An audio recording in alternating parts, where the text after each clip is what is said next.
1. So this happened maybe 3 years ago, but until this day we still don't know who the man was, or where he went. I was in my local shopping center with 3 other friends. My best friend and I were walking side by side, and then her sister and her other friend were walking no more than 10 meters directly behind us, also side by side. We were on our way out to get the bus home, and a man came up to myself and my best friend and stopped us for a chat. He was dressed a bit weirdly for the fashion at the time, for a man his age, or any age really. Outdated quite a bit. But it's the 21st century, it is what it is. It also didn't fit with the weather conditions of that day.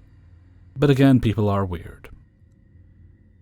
But he was holding a really old-fashioned motorbike or moped helmet, too. Holding a helmet inside the heart of a shopping center isn't something I've seen before, and for it to be something from the 60s or 70s at least. Anyway, he stopped us by saying, "I hope you're not spending all of your dad's money," which made me think he was a friend of my best friend's dad, and then he probably knew me, my dad by association, as our families are best friends. So I stood and engaged in chat. My best friend is painfully shy. Well, she had the same idea. "Oh, so it's her dad's friend, so I'll be nice and join in." He went on to say he hopes we're behaving and other stuff. Just things that made it seem not creepy at all, just like he genuinely knew one of us or our parents. So we were at total ease and spoke to him for around 2 minutes. Both of us recall it being that long. Then he walked off in the same direction we were heading. And at this point, the other 2 had just caught up with us. Doesn't take a genius to work out that it doesn't take 2 minutes to walk 10 meters. Well, we said, "Where were you? Why didn't you talk to this man?" And then we realized it's not my dad's friend, and it's not her dad's friend, and neither of us know him. Then the other 2 girls say, "What man?" And they were insisting we were pranking them. They're 2 years younger than us, and lying, so we turned back around and said, "No, look, he's..." There was no man there. So we run to find this man. He had 3 ways he could have gone, and one was inside a shop, and he was nowhere.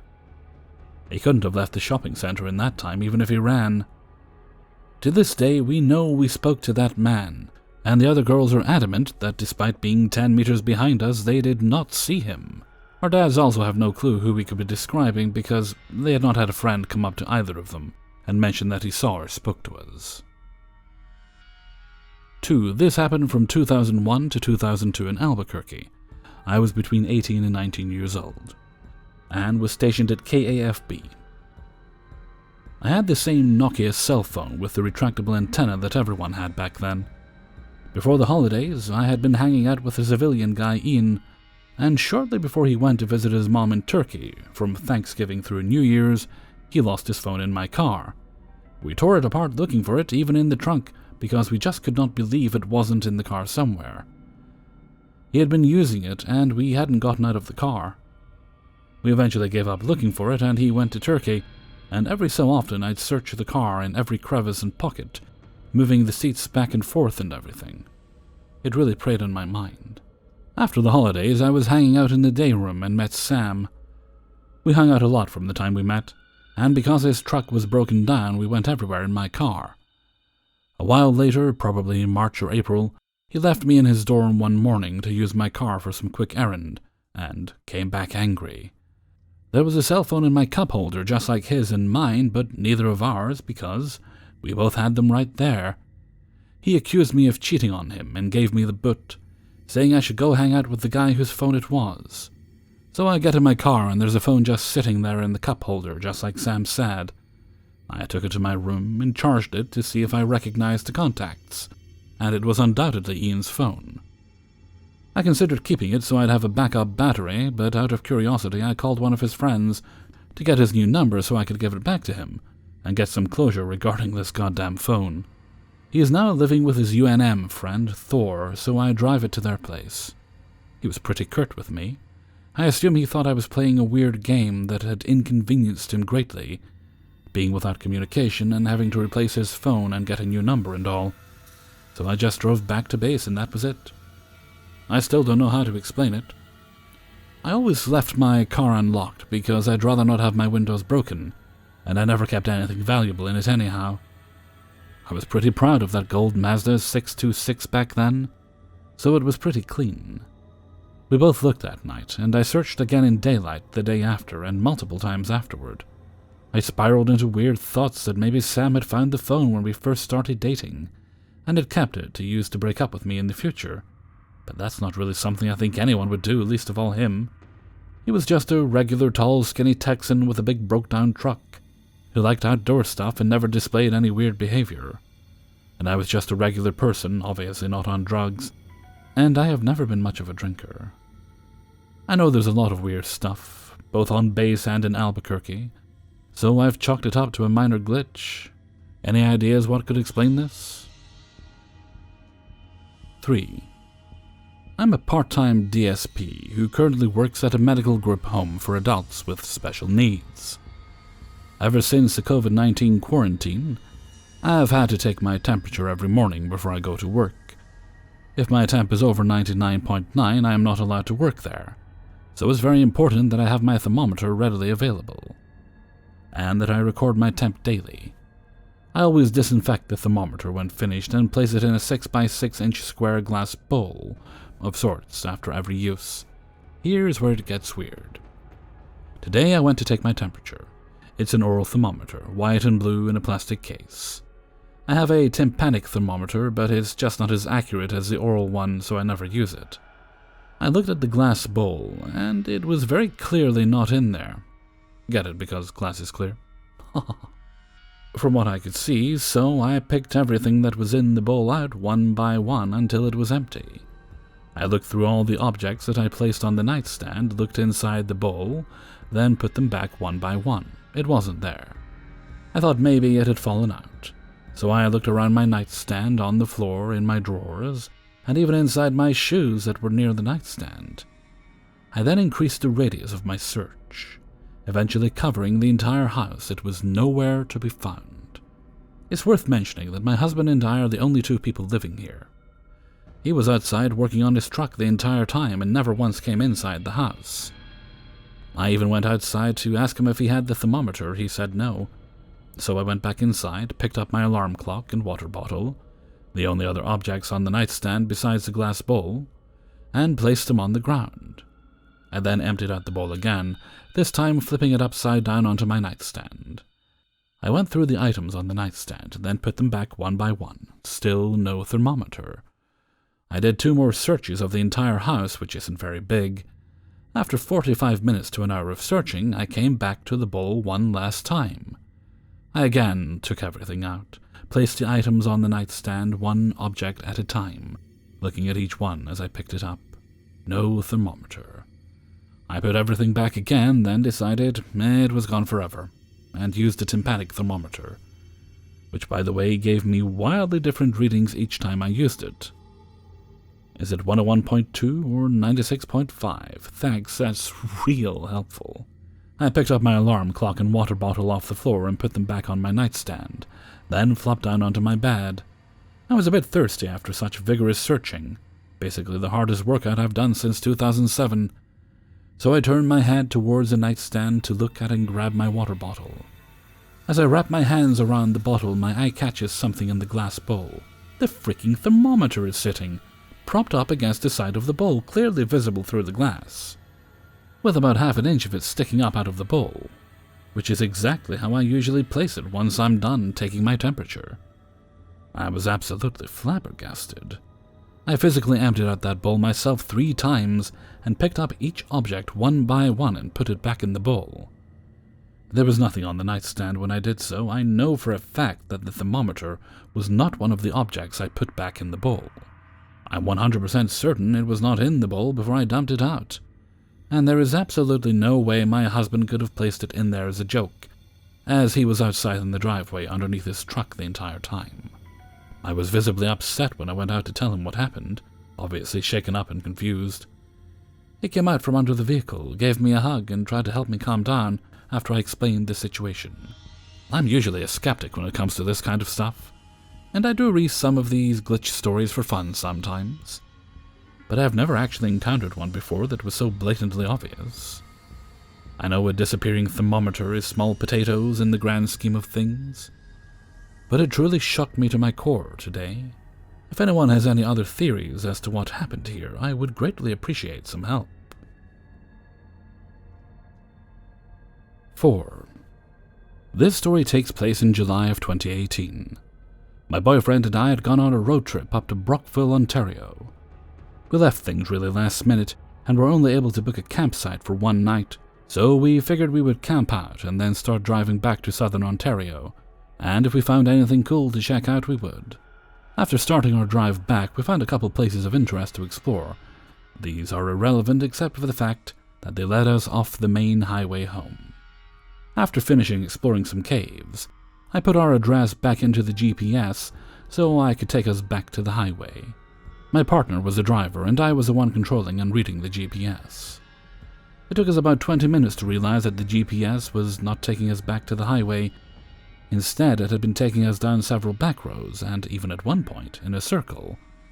We decided to just keep following it as we had time to kill anyways. Not long after, we came across an old mill that looked interesting, so we stopped the car and got out to check it out. There was a small man-made looking waterfall as well as several signs posted on and around the mill to deter swimmers saying things like "many have died here." Whatever, we continued checking it, snapping some photos, when all of a sudden this elderly man came out of nowhere. There were no vehicles around and we didn't hear him walk up to us. He had a cane, so surely he would have made some noise. Anyways, he walks right up to us and without saying hello or introducing himself, he launches into a story about the owner of the mill, and how he had 2 twin daughters and one of them had fallen in the water, resulting in the other twin going in to help her. Unfortunately, both of the girls had drowned before he could reach them. I remember the old man specifically saying the owner has never been the same since. I thought that was odd at the time because of course he wouldn't be the same. I don't remember any more specifics to the story because at the time, my boyfriend and I were just a bit taken aback by the old man. As soon as he finished his story, he turned around without saying goodbye and walked to an area near the water, where he stood still looking like he was just taking in the view.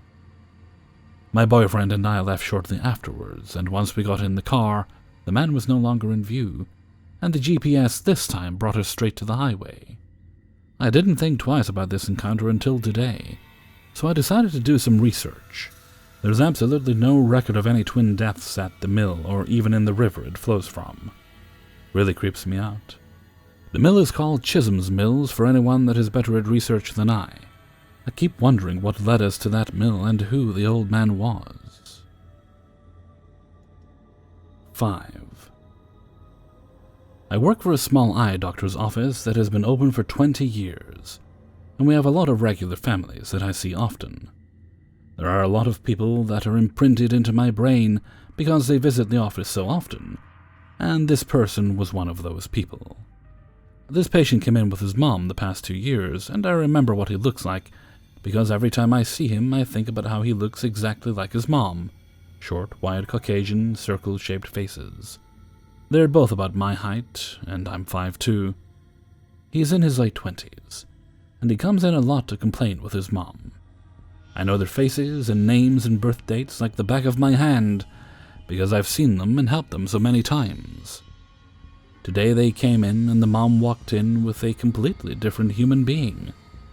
This guy was above 6 feet, skinny, and definitely not white anymore. He was black. Not in a way that white people get a shitty tan and the original guy was hiding behind it. I mean, he was definitely a black man. They told me they were there for his appointment, and the conversation went like this. "So, this appointment is for John Doe?" I asked to confirm, because they obviously must have scheduled the appointment for the wrong son. Maybe this is the adopted son, and whoever booked the appointment put the wrong son down. "Yes, do I need to fill anything out?" He seemed confused. "Can you confirm your date of birth for me?" I was still just trying to prove that they were fucking with me. He told me the correct date of birth. Fine, I'll just pre-test him and see if his prescription matches up. If it doesn't, which it probably won't, I'll be able to prove I'm not going crazy. This is a different person. I got him to sit down in the seat to pre-test him, and sure enough, the prescriptions match up. He had a crazy glasses prescription, and the chances of someone else having his RX are pretty slim. He had his exam with the doctor, and everything was the same from last year. I waited until he and his mom paid and left to go back to the doctor's office, who had been seeing him for the past few years. And she didn't seem to notice a difference. His dad used to work in the same building, and I know he's also short, round, and white like his wife. I don't know what the heck to make of this. I've experienced glitches before, but never this blatant and in my face. 6. My first car in high school was a Ford Fairmont Futura. It was a giant gray rust bucket, and I loved it. It had a spare in the trunk of the car in a special wheel-sized depression below the main trunk, separated by a thin, removable divider wall. My dad was on me to make sure the spare located in that special depression had air. Like a normal teenager, it wasn't too high on my list of things to do. My dad stopped mentioning it, and I just put it on the back burner. One day, after weeks of procrastination, I randomly decided to get that tire filled. On my way home from school, I drove to a gas station that had air, opened the trunk, took out the trunk's contents, a ton of paintball gear, the divider that separates the main trunk from the spare compartment, and no tire. I assumed I was doing something wrong. Maybe there was like a special other compartment. I put my hands in the special spare tire depression, where the tire would be, and felt around for another panel or compartment or something, but found nothing. It was pretty obvious that was the only tire location. I put everything back the way it was, closed the trunk, and drove straight home. As soon as I got out of the car, I asked my dad to give me the tire. I assumed he filled it for me. He was actually confused and said, "You're telling me you've been driving for weeks in that death trap without your spare?" I said, "No, it's missing." He said, "No, it's there. You gotta lift up the panel. Let me show you." I protested, but he came over to show helpless me how to do it. I was cocky about it, like, "Yeah, show me how to find it, Dad." Ha! When he lifted the panel, there was my still deflated tire, like it had been there all along. What the hell happened? A few things about this. Both my dad and I had to remove the trunk and its contents to get to that tire, meaning anybody trying to pull a fast one would clearly have to do the same. At the gas station, I physically put my hands into the cavity designed for the spare to find the second sneaky spare tire location for a while, obviously, to no avail. I drove directly home from the gas station and immediately spoke to my father. At no time was the vehicle out of reach, let alone sight. My dad wasn't pulling a joke, as he didn't know I procrastinated for weeks to try and fill the tire, and was genuinely irritated that I couldn't manage to find the tire, let alone fill it, which he promptly showed me the second I got home. 7. So this is a weird one, and definitely the closest I've been to feeling like I'd completely lost my mind before finding evidence and having it backed up by other people. I've had 2 other major glitches happen in my life. Here's one of them. So this happened in October last year. I lived in a 2-bedroom flat with my flatmate. We have since moved out. Our landlord at the time had a handyman who she would have come around to do any general work and maintenance when it was required. Tom. So Tom is a nice guy. Never had any issues with him. Don't get me wrong, he sucked as a handyman. Not the neatest craftsmanship, but still he was a nice guy. Very polite, and I've never had any bother with him. One day my landlord has Tom and his associate come round to fix the extractor fan in the bathroom, Jerry. Neither Tom nor Jerry have keys to the building, and so someone would always have to let them in. So Tom and Jerry turn up at about 1 p.m. to do this quick job. Me and my flatmate let them in, then headed out for a walk and told them to just close up if they were finished before us. The doors locked themselves when closed over, so they didn't need a key. Again, never had any issue with Tom or Jerry. Very normal middle-aged guys. We left them in the flat themselves many times and never had any problems. We come back from our walk at 2 p.m., and Tom and Jerry have already finished whatever they were doing and left. I come into the living room and sit down. We had a large abstract painting that I painted a number of years prior hanging on the wall in front of the couch. So keep in mind, not only is this a painting that I've made myself, but it was also pretty much the focal point of the room, and I dread to think of the number of hours that I've spent looking in that direction. What I'm trying to say is that I knew this painting inside out. But when I looked at it upon returning from our walk, I noticed two white airbrush sections of this painting that I'd never seen before. I was pretty confused. Had that always been like that? Surely I'd remember. Maybe not. And then my attention was directed to our speakers. They were a set of KRKs, and so the large cone is bright yellow. Only now the left one has the name Sadia written on it with a pencil, and that definitely wasn't there before. There was plenty of photographic evidence to prove that this name wasn't there before this point, but I'll get back to that later. I immediately forgot about the painting and pull out my phone to call Tom and ask why the hell they had vandalized my speaker. Tom and Jerry are even more confused than I was. I have a good judge of character, and I could tell that Tom was telling the truth. I knew that Tom didn't knowingly vandalize my speaker, as he rightly stated how he'd worked for the company for nearly 15 years, and it would be incredibly bad business to go around defacing clients' possessions. But perhaps they had brought one of their kids round. My most logical explanation at this point was one of their kids had accompanied them on their job, and whilst they took their eye off them, they decided to backsy our speakers. Over the course of 2 weeks, I had several phone calls with Tom about this, in any attempt to get to the bottom of it. Turns out Tom had 2 kids. They were both in their late 20s and did not live in the country. Jerry didn't even have kids. So that's that theory out the window. Back to the painting. I could accept that Tom or Jerry had for whatever reason decided to write on my speaker and lie about it. Although seemingly insane to me, it was technically possible. But this painting, it had 2 large and very consciously made marks in white on top of 2 areas that used to be solid black.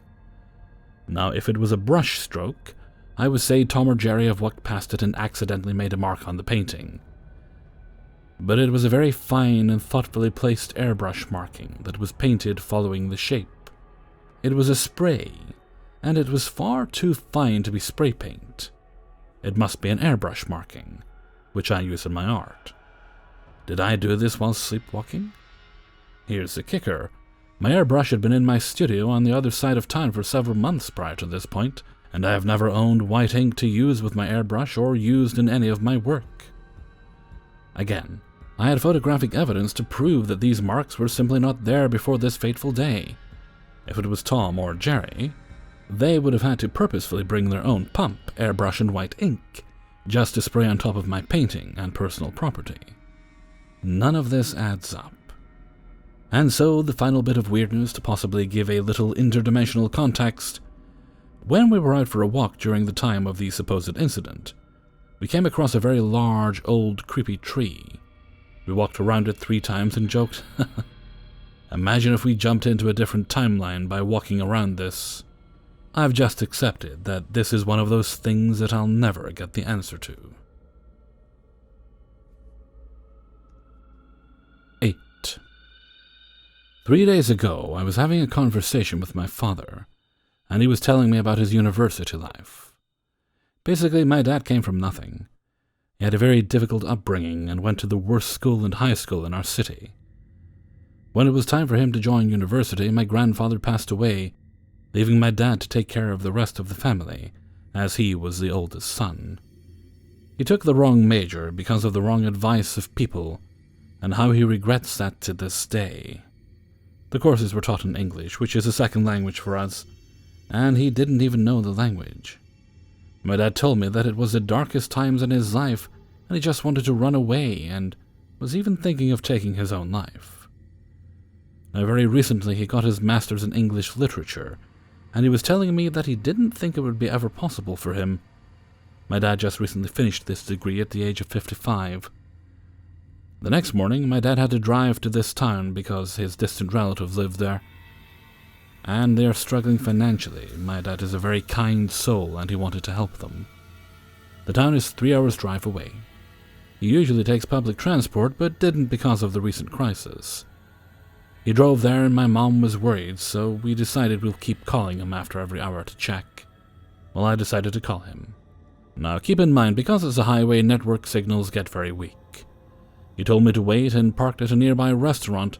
It was like a checkpoint for trucks. I don't know what came over me, but I started crying and went to tell him how proud I was of him. I just babbled and kept saying that he shouldn't think he is lacking because he is not. He's an amazing father and a great person to look up to. You guys, my dad started crying. He told me that he will talk to me when he returns. Well, he returned and he just hugged me and was telling me that how 30 years ago he was visiting the same town, and it was the time when he was at his lowest. He was visiting the same relatives and he was in a bus which stopped at a petrol station. He called his mother, and when he picked up the phone, without even dialing, he heard my voice. It was me telling him the exact same thing which I just said yesterday. He said he didn't even call my grandmother, he just stood there and cried. It gave him strength to keep fighting. He said he just now realized it was me whose voice he heard. My parents are now taking this as a sign from God who helped my dad when he thought no one was there for him. 9. I have no clue how this happened. So last Thursday I went on this Swedish app called Plick, which is like Craigslist, where you sell and buy stuff, mostly clothes, from civil people. I found a pair of jeans that I'd been looking for a while, and I wrote a message to the girl. I said I was interested in buying them, and she replied within an hour. She said she could send them through postage. We lived 5 hours from each other the day after I paid, which I did about an hour later. She marked the item as sold, and I sent her the money through PayPal. The day after, I get a picture of the package, which was a big blue package with my address written on it. At 15:07, she sent me a message saying she had sent it. I replied, and happily I now waited for my package to come to my mailbox in about 2 days. What it takes with the Swedish postage company. I just sat down at my computer about half an hour later to study for a history test when I hear what sounds like my mailbox being opened and then closed. Well, I wasn't surprised, as they come every day, but anyways, I just went out to get the mail. This is when a really strange thing happens. There it is, fully exposed in my mailbox, the blue package. There was no way possible for it to be the jeans, so I just assumed it was another package of any kind. I went inside and opened it, and sure, yes, inside of it were my newly purchased jeans. It's very strange because we live 5 hours apart, and there is no way the package can have landed in my mailbox in just half an hour from when she sent me a picture of it. Still baffled from this, and I have no idea how this happened. I wrote her a message about it, and she got very surprised, as she said she gave it to the post office where she lived a couple minutes after she sent the picture, and then went off home. She couldn't drive it to me or anything. How that even would be possible in half an hour. Has anyone ever experienced something like this? Or does anyone have any explanation of how this could have happened? 10. So for the past few weeks, I've been taking walks in my backyard. It's going to be a little tricky to explain the layout of my backyard, but I'll try my best. A couple of days ago, my family and I took a walk in the backyard. When we walk back, it's a forest. There's a hill going down, a little ankle-deep stream at the bottom of the hill, then another hill going up on the other side of it. We walked along the stream, probably 5 or 6 houses from ours, and we found a ravine extending off of the main stream. There was a tree in front of the ravine we had to step over. A couple feet into the ravine, there were these flowers, all in the water. A large rock with moss. I remember this because we were joking around how we could sell the rocks for hundreds of dollars, and the moss rocks for even more, because at a garden shop near our house, the rocks sell for a couple hundred. And my dad also found a butterfly wing in the water, so we picked it up and put the wing on the ground next to the water. We walked up the ravine a little bit. We stopped because we were approaching houses. Then we walked back to the main stream, and everything was fine and dandy. The next day, yesterday, I went to the backyard again, but this time by myself. I walked up the main stream and found the ravine my family walked up, and I said, "Hey, that's the ravine and the stream we walked yesterday." I continued walking up the main stream because I wanted to see what was beyond it. As I was walking, I saw another ravine on the same side of the first ravine. There was no tree in front of this one. I started to walk into it, and then I decided to wait until after I finished walking the main stream. So I made it to the end of the main stream where there was a tunnel where the water flowed down and a lot of sticks. I started to walk back, and my plan was to go explore the second ravine I found. I walked into the second ravine, then I noticed the same flowers, rock, and even the same wing on the ground. I thought it was the second new ravine I found because there was no tree I had to step over. I thought to myself, maybe I'm in the first ravine from the other day, but there was no tree. So then I thought, maybe there wasn't a tree in front of the first ravine like I had thought. But then I pulled up a picture of the first ravine, and there was a tree. In the picture there was a tree, but in real life there wasn't. Also, if it was the second ravine, why would the wing, flowers, and same rock be there? I was a bit freaked out and very confused. I decided to walk back up to the end of the main stream where the tunnel was to see if there really was a second ravine. I looked very closely on my way back up and then back down to the first ravine. There was no second ravine, even though I walked into a second one, and the second ravine I saw looked different because it had no big rock. I turned the opposite way from the first, and it has no tree to step over, which is why I thought the one I walked into was the new one I found, because there was no tree. I made sure it really was the first ravine because the wing, flowers, and rock were there, and the tree was back. I was really creeped out, and extremely confused with what had just happened.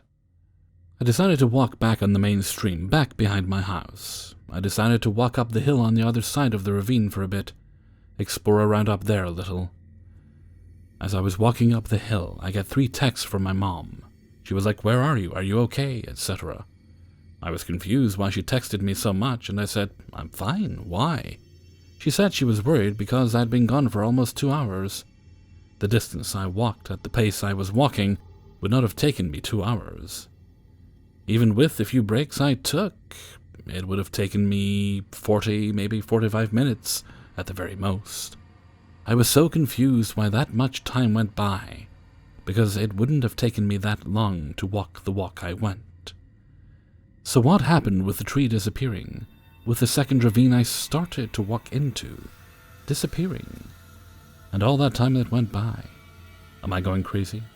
Did I travel to a different universe? Is there a logical explanation for this?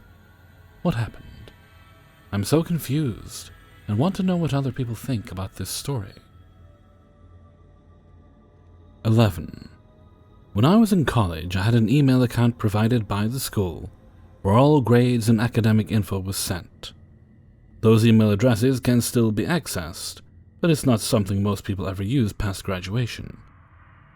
A few years ago, about 8 to 10 years after graduation, I got into that account for one reason or another. I don't remember why, maybe just for fun, but I found hundreds of emails back and forth to a friend, Erin, who I can't remember at all. The first strange thing about this is that I can't remember this person when I normally have a pretty decent memory. But the second is that our communication happened with an account I don't recall using after leaving school. This correspondence happened a good 4 or 5 years post-graduation, but it seems like emailing her was pretty much the only thing I did. Except for a couple of junk emails, this was it after graduation. These were not casual emails. There were specific details listed about various friends and family, and places we were planning to go, and things we were doing on the weekend, etc.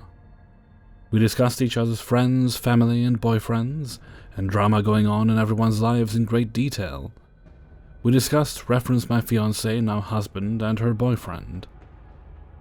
There were several mentions of the 4 of us getting together for dinner, concerts, drinks, etc. It was so bizarre. It was like I was reading someone else's email. I asked my husband and my best friend of 25 years if either remembered her or any of the events and people mentioned. Neither has any recollection. Based on some discussions about work schedules, it seems like this girl and I worked together at a store I was employed with part-time for a few years after school. I have not kept in touch with anyone from the store, which has since closed, so I don't know any other way to find out if this person exists. It's the weirdest feeling ever to read details about your life that you can't recall at all. Her email address was an old AOL account, so I doubt it's even valid anymore. But I did reply to one of the emails and just said, "Hello." I did not get a notice that it bounced, but also did not receive a reply. I felt really weird even doing that, but I didn't know what else to do. I'm just really confused by this. I could understand if I was really young when this happened, but I was in my 20s, and had the same people in my life that I do now, and none of us remembers this person. I have pretty strong memories of that store and who I worked with, even though I worked very limited hours and was usually around the same people and in the same department. I have not had any type of head injury, mental issue, and I don't take any medication. If something bad had happened that I was blocking out of my memory, that would not explain no one else remembering her or any of the situations discussed. Anyway, thanks for listening. I'm just curious if anyone else has had a similar experience of someone who was apparently important in their lives at one time, seeming to not be real. 12. 2 years back, my mum went on a solo trip to Tibet. From there she took the Shanghai-Tibet Railway from Tibet all the way to Xinging, which is almost a 24-hour train ride. The more comfortable and expensive rooms on the train were bunk beds on the right and left and a table in the middle. Since my mum was a solo traveler, she wanted to make a friend to talk to during her long train ride, and she decided to talk to the girl who slept at the bottom bunk. Mum said this girl had very heavy eye bags, which left quite an impression on Mum because she was very pale too. Is a university student and was on her way to visit her grandmother. Since they were both going to stop at Xinging, they decided to stay together and have meals throughout the 24 hours. Sleeping opposite them was a guy from Tibet who also had small talks with Mum and the girl. Opposite top bunk was empty. During the night, the train only made one stop, but from what Mum remembered, she never recalled the door of her room opening, light sleeper alert. Sure enough, when they woke up, the girl disappeared. Her bed looked like it was untouched and never slept in, and her belongings were not there at all. The guy was actually the one who woke Mum up and asked her if the girl had already left. They both felt weird and decided to ask a train crew member if the girl already left. But the crew member said that the room was only occupied by the two of them, Mum and the guy. Mum even went to ask the waitress on the train if they recalled Mum having a meal with this girl, even describing details. But they said they only saw my mum eating alone. Up until now, Mum is still confused because she would have believed she hallucinated. But the guy also remembered the girl, and he told my mum that he felt weird when he alighted a few stops before Mum. 13. I went to Alton Towers, a popular theme park in England, with some friends one summer, and we decided to all ride Oblivion, a big ride attraction. Google it if you don't know what it's like, it's awesome. For the first time. We were prepared to queue because there's always a huge queue for it, and I was thankful because I wasn't entirely sure I wanted to ride it, due to being a bit less of an adrenaline junkie than the rest of the group, so I was going to use the queue time to psych myself up for it. However, when we got through the queue area, there were only around 6 people in front of us, and the person working on the ride told us to get ready, as we'd be riding next. Of course, I tried to act cool around my friends, but I was shitting it, and almost walked right the way back through the queue area and left. But I didn't. I sort of sat down on the ride between my 2 friends on autopilot, trying not to think about what I was actually doing. On the climb up to the drop, I felt like I was miles away. I could hear my friends talking excitedly, and I could feel the cool air on my face and the music blaring from the speakers inside the ride carriage. But it was like I wasn't actually there and was simply just watching it happen to someone else. Anyway, we reach the top. The ride pauses with you hanging over the edge, staring down a vertical drop, before it releases and the carriage falls straight down through a dark tunnel and then out of the other side. It's over in seconds. The ride captures a picture of each carriage just before it enters the tunnel. I still felt a blur after the ride, but joined in with the laughing and talking with my friends about the experience we just had. On our way to the exit, you pass a counter where you can buy the pictures from the ride. My friends wanted to buy a copy of the pictures, so we all pitched in £2 each, or something, and went to purchase it. They show you a digital version on a screen of the picture you're about to buy before you actually pay, and this is where the whole thing just fucking freaked me out. We looked at the picture from our carriage. My friends are all there screaming from the thrill of the drop. It looked hilarious. And then I noticed the seat where I had been sitting between the two of them. It was empty. I literally was not sat in the seat or in the picture, yet all of my friends were. I remembered riding the ride. My friends remembered me riding the ride. But for some reason, I just didn't appear in the picture that was taken of us on the way down, although I was never actually there. My friends were equally weirded out and decided not to buy the picture in the end. We all put it down to some sort of technical glitch, laughed it off and forgot about it, so we could enjoy the rest of our time at the park. I still have no idea what happened to this day. 14. This is easily the most explainable, weirdest thing to happen to me to date. The situation occurred 10 plus years ago when I was still in school. A group of friends and I were hanging out at one of our houses, Jamie's. The group consisted of Jamie, Alex, Jesse, and me. We decided to go for a walk around the block, but for some reason wanted to split up, so that two of us would walk in one direction and the other two would walk in the opposite direction. Our plan was to meet in the middle around the block. Jesse and I began to walk one way while Jamie and Alex walked the other. We must have been taking a bit longer to walk because at one point we looked behind us and Jamie and Alex had already turned the corner.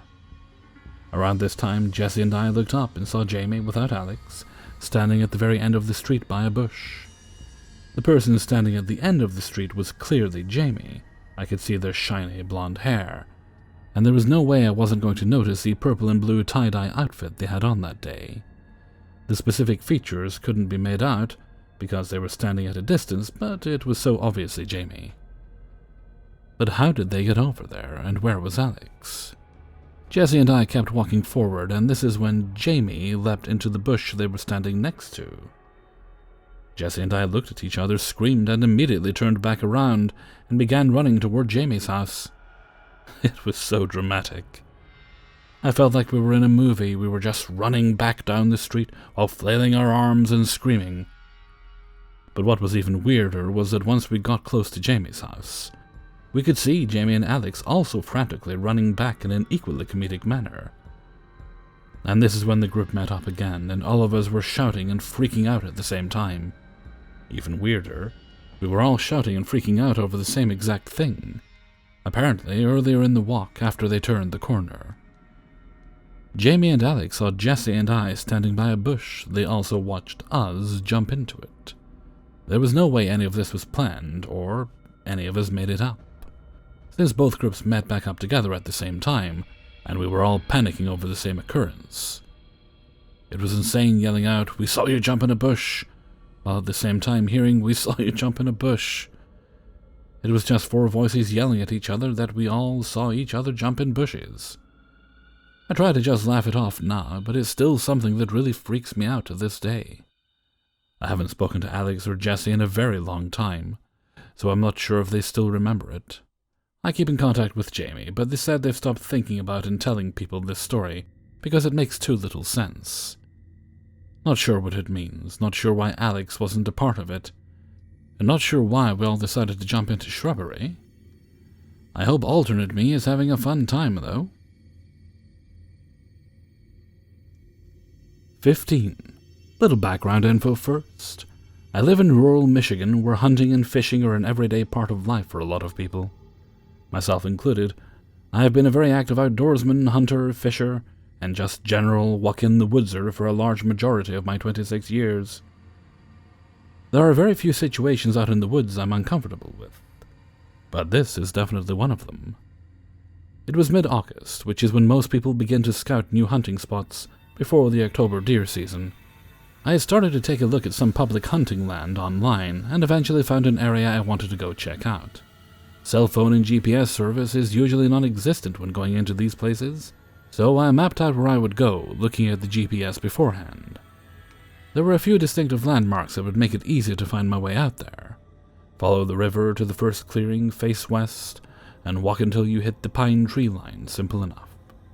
I get to the parking area, check my cell phone, which has no service, load up my backpack with water and survival supplies, for worst-case scenarios, and get on my way. Down into the valley, cross the creek, walk up the hill on the other side. and I find the river to start following it. I begin to follow the river for approximately 20 minutes, sticking tight to it to not lose my way. This is where it gets weird. After 20 minutes of sticking tight to the river, I feel like it's taking longer than expected to get to the first clearing. I pull out my phone on the off chance I have signal and check my location. No signal. Check the time, 4:12 p.m. I put my phone back in my pocket, look up, and suddenly, I'm no longer standing by the river. I'm standing somewhere I've never seen, and the river is nowhere in sight. I'm staring at a no trespassing private property sign with a very unnerving feeling taking over. Check the phone, 4:12 p.m. Trying to remain as calm as possible because I have no fucking clue what just happened. Okay, locate the sun, figure out where you are. The river is to the east, head east. I am panicking in my head at this point. What the fuck just happened? There's no way I walked that far, of course. I was standing at the river. How did I get here? I eventually find my way back to the river and make the decision to continue my walk to scout the area. I find the area I wanted to scout and make it back to my truck afterwards without issue. I still can't shake the feeling, though. What the fuck happened out there? I get back home and begin to look at the area on Google Earth. I find the bend on the river I stopped at, so I drop a pin and begin to search for where I ended up standing, 600 yards away. I had somehow wound up over a quarter of a mile in the blink of an eye. No time had passed. As if someone or something had picked me up and dropped me at a new location. No explanation, but that feeling is inescapable even as I type this. 16. So, it's not a ghost story, but something unexplainable for my understanding. A year ago, I was on a road trip to a hill station with my uncle and his friend, Mr. M. The first destination, Point A, was 600 kilometers and around 15 hours journey. We started early at 5 a.m. and targeted 9 p.m. to reach Point A. We maintained a steady pace until rain made it impossible to continue further. We were nearly 120 kilometers away from Point A, and it was 6 p.m., but the rain made us stop for a good 2 hours, and by then the sun had already set. As soon as it stopped pouring, we resumed our journey, but now we were slower than before due to slippery roads and less visibility. I remember a board stating Point A 44 kilometers, and since it was a single-lane, one-sided road, we were sure to cover it in the next 2 hours, making us reach it by 11 p.m. Me and my uncle, saw a white building on our right. It was brightly lit and looked amazing. Next was a small bridge where a bus was parked on the left. Nothing unusual, right? Mr. M, my uncle's friend, was left a little behind as he was facing some troubles with his luggage tied on the rear seat of his bike. We were alone in the deserted street. Then, after some time riding on a single way, we again, for the second time, saw an astonishing and brightly lit white building on my right, and then a small bridge where a bus was parked. It could be a coincidence. Mr. M was still out of sight. I called him, and he said to move ahead. He will catch up. We moved ahead. Let me tell you, my uncle is indeed a good rider on hills. He maintained a good pace even in those conditions. But this time we decided to slow down and eventually came to a halt to catch up with Mr. M. For the third time we saw a brightly lit white building on our right, a small bridge with a bus parked on the left. This was the time we realized something is wrong, terribly wrong. Mr. M came after a good 15 minutes and asked us why we have stopped. I told him about what we saw, and he said he didn't see anything like this, and we had been riding straight for some time. We asked him to lead the way, and he followed. I still remember what we saw made us weak in the knees. It still chills my spine while writing. For the fourth time, we saw a brightly lit white building on the right, and a small bridge where a bus was parked. I shouted, pleaded, apologized, cursed, and asked for forgiveness if we did something wrong. We stopped there for a few minutes, as none of us had the courage to move ahead. We prayed to the gods known or unknown and started one more time. Just 2 kilometers ahead, we saw a board that said Point A 40 kilometers. Neither my uncle nor I saw it before. We still don't know what it was. Was it a glitch in time that didn't reflect Mr. M, who said we were only 15 minutes ahead while we rode for nearly 2 hours? Or was it an illusion which both of us had with the exact same version of events, with no changes in order?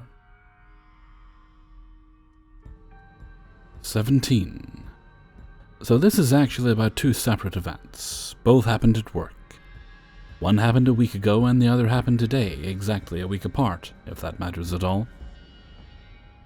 I like to think of myself as a woman of science, but I really can't explain either of these events, so if anyone has any input, please let me know.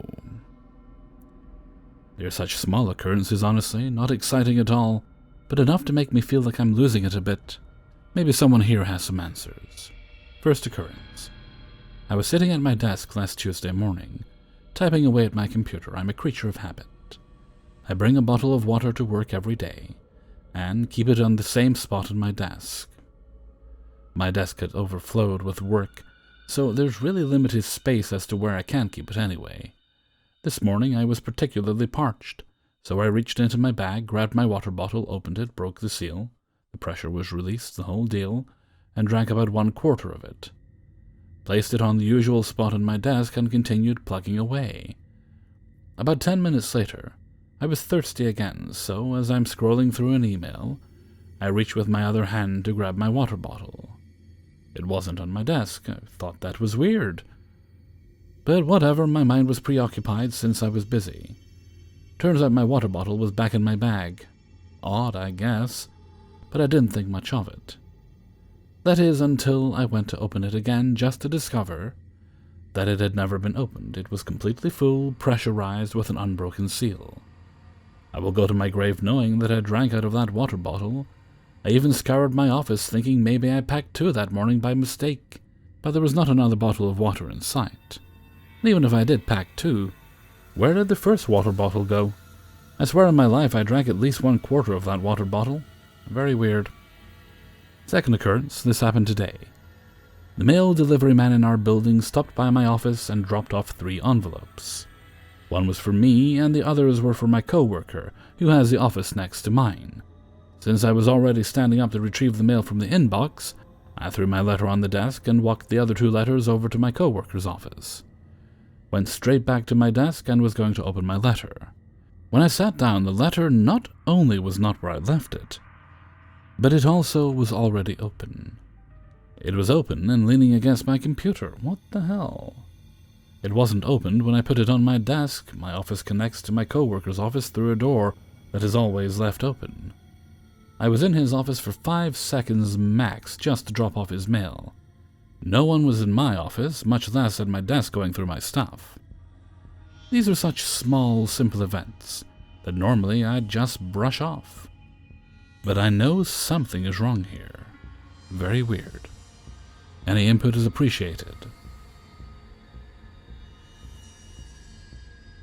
18. Several years ago, when my second wife and I were still together, we were lying in bed talking about this and that, when suddenly the phone rang. It was about 8:45 p.m., and it was the weekend. We didn't think it was too odd. Lots of people would be awake at this hour, especially because it wasn't a work night. So I answered the phone. This was a landline-type phone.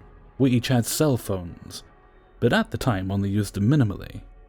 Anyway, I picked up the receiver and said, "Hello?" "Sup, man, what are you guys doing?" came the response. It was my best friend from childhood, Miguel, for the sake of this story. I responded, "Hey bro, nothing man, we're just laying in bed, shooting the shit."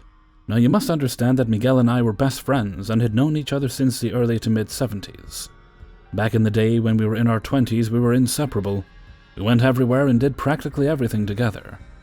So we would talk the weirdest and sometimes nastiest shit to each other just to get a rise. So he says to me, "Yeah, you guys gonna do it?" Fill in the blanks. I laughed and said, "No, you asshole, we're not." Still pushing for a rise, he says, "Does she want me to come there and do it with her? 'Cause I'll do it. I'll show her what a real man is like." I was still laughing and said, "No, she doesn't." But this time he didn't laugh, like he was serious, so I kept pushing. Turning to my wife and telling her what he said, she laughed, saying, "Yeah, right." Then she got serious for a moment and said, "Wait, is he serious?" Being the dick that I am, I said, "No, he's just kidding." "Unless you're considering it, then yes, but otherwise no." She just lowered her brow and gave me a go-to-hell look, then went back to filing her nails. I began laughing. I told my old friend what I had said, expecting him to laugh, but he didn't. Instead, he said, "I'm serious, bro. My keys are right here and I can be at your house in 10 minutes. Dude, WTF, seriously? You know she's not like that, and by the way, cool your jets there, cowboy." He changed the subject, and we talked a bit longer before hanging up. My wife and I just shrugged it off and went to sleep. A couple days later, I saw him when we happened to run into each other at a local supermarket. We started talking, and after a few minutes had gone by, I said, "Dude, WTF were you thinking? Calling my house the other night and suggesting a threesome. You know she's not like that and doesn't joke about that." He looked at me with the most confused look I've ever seen. He said, "The fuck are you talking about? I never called your house. I'm taking my pain meds for my back and was up by 8:30 that night. This is the first day that I've been out of the house for a week." Normally I would have called bull in his response, thinking that he was still messing with me. But there was a seriousness in his tone that told me he wasn't joking. I stood there trying to understand what the hell happened. I know damned well that was his voice on the line, but if it wasn't him, then who the hell was it? I still wonder about that call and whether it was a joke or an interdimensional call from another version of my friend. 19. I'm not exactly sure what happened, but it was very odd. Something about it just doesn't seem quite right. I was on my way back from my grandmother's house with my sister, and we were driving into a town we have to pass through to get home. It's really small, a population of around 2,000 people, and we know the area really well since we grew up there. We were going down this residential road with some woods on the right side and a few houses every so often on the left. The road is only around 25 miles per hour, since it's right before you turn right onto the main street to go through town. But it's usually pretty empty since many of the businesses around here are dead nowadays. So we're driving, road clear, when all of a sudden this black, rusted car speeds backwards out of the woods. This is really weird, because there's not enough space in the trees for a car to fit through at all, and there's definitely no road there. I start braking, although I'm a little ways away at that point. This car is pretty old. I don't know much about vehicles, but the style of it looked late 70s or early 80s. I didn't pay attention to what kind either, unfortunately. But it looked like a piece of junk. It didn't even have a back window, just dirty old black duct tape, crisscrossed over where the glass would have been instead. There were various blotchy rust spots all over the thing. And the car wasn't shiny at all, almost like the black paint was all peeled off. The car, after backing out super fast, then positions itself forward and starts slowly driving towards town, 5 miles per hour at the most. Here comes another car driving the opposite direction in the other lane. So now I'm frustrated. I can't pass this junk car that came out of nowhere. Only one red taillight works, and it's blinking. So I could only assume they probably have their hazards on. Even though I can't pass, the driver sticks her hand out the window and starts signaling me like she's telling me to pass. It makes me angry because once again, I can't pass. Once the car that was coming the other way is gone, I start slowly passing this junky car. As I do so, my sister goes, "Whoa." I look over too, and I get to see the girl who was sticking her arm out the window. She looks absolutely frightened. I mean, her eyes are wide open so I can see how blue they were.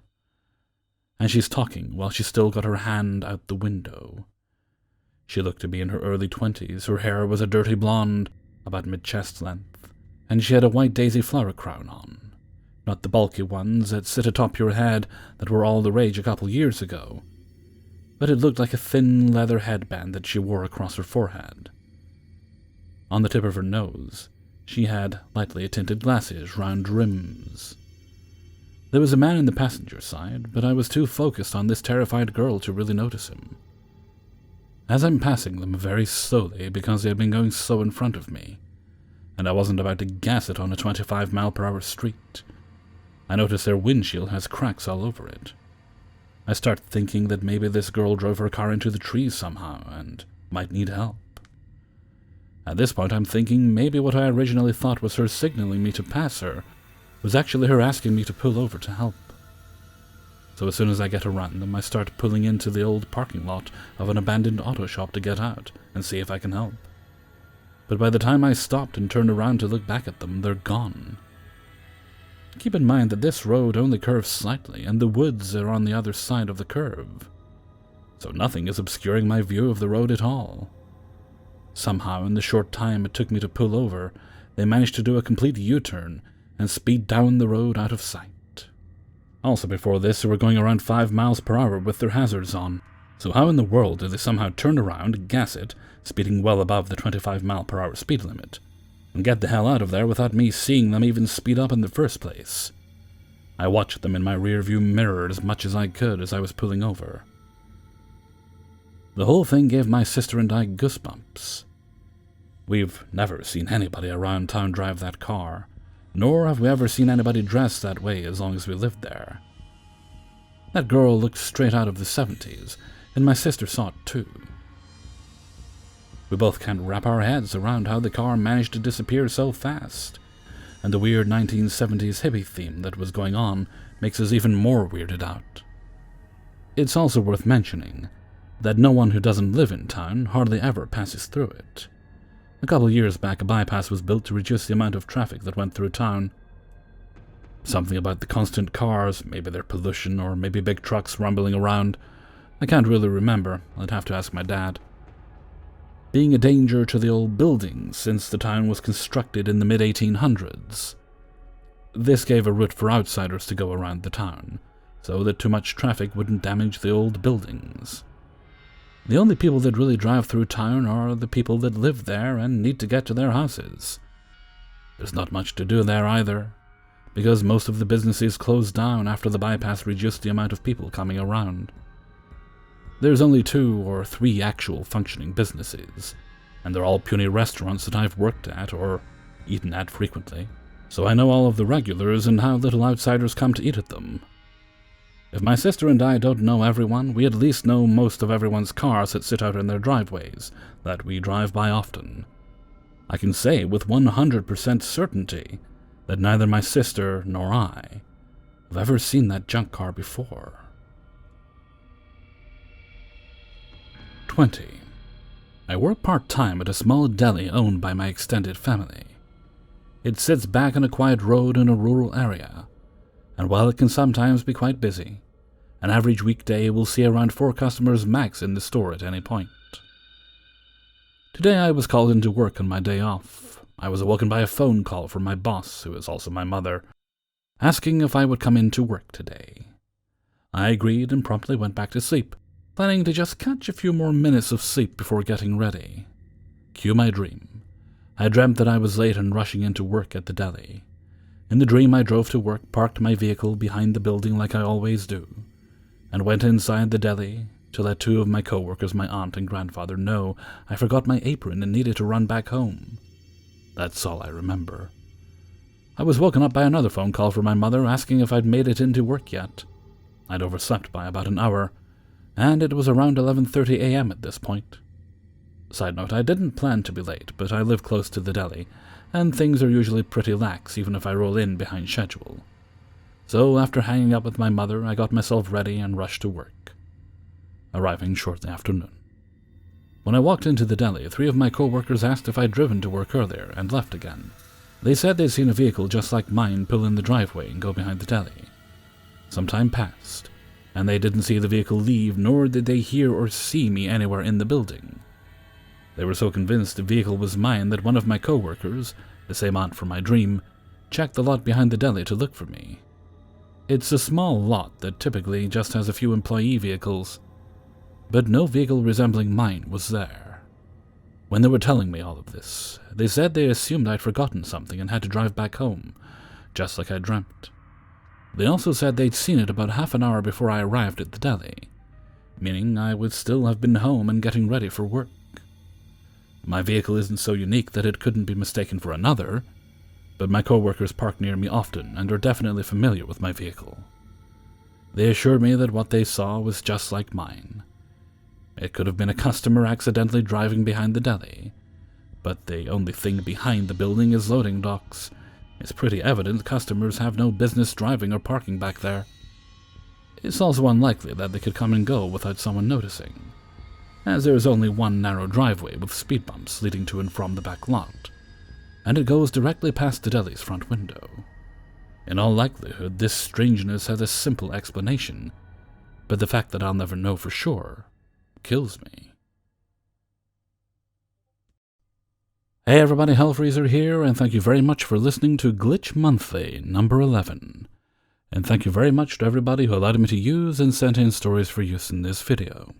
Oddly, it was a slightly harder month to get stories than it was last month, but we got there in the end. That's the way it goes sometimes.